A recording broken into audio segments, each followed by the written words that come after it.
जीतो या हारो सुनो, हमें तुमसे प्यार है, हमें तुमसे प्यार है, हमें तुमसे प्यार है, हमें तुमसे प्यार है। अस्सलाम वालेकुम वरहमतुल्लाहि वबरकातुहू। जिस तरह फखर जमान ने बल्लेबाजी की, जितना शानदार बल्लेबाजी की आज फखर जमान ने पाकिस्तान की इस क्रूशियल टाइम में दोदार बैटिंग की, और वो फखर जमान ने बता दिया कि 402 रन किस तरह फिनिश करना है इस मुश्किल सूरत हाल में।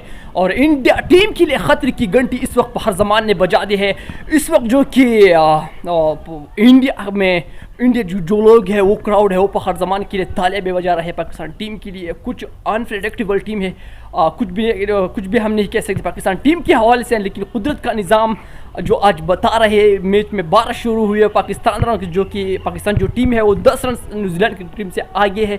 और पाकिस्तान के लिए ये भी बहुत पैदा होगा, अगर 12 शुरू की तो पाकिस्तान मैच आसानी से जीत सकते हैं, और पाकिस्तान के लिए इससे बड़ा कोई और पैदा नहीं हो सकता। और पाकिस्तान माशाल्लाह बहुत ज़बरदस्त, जिस तरह आज खेला फखर जमान ने, बाबर आजम ने, और भारतीयों को ख़ासतौर पर भारतीय क्रिकेट फैंस को, मीडिया को हैरान कर रख दिया है कि फखर जमान यार, ये तो जिस तरह फखर जमान ने रेस्ट किया था, फिर दोबारा कम बैक किया पाकिस्तान टीम में, तो अनबिलीवेबल है यार। बस आप दुआ करें पाकिस्तान टीम के लिए, हम भी दुआ करेंगे।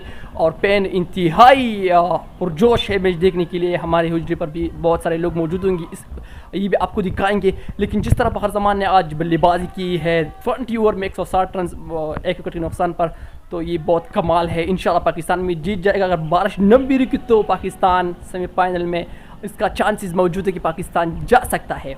वस्सलाम।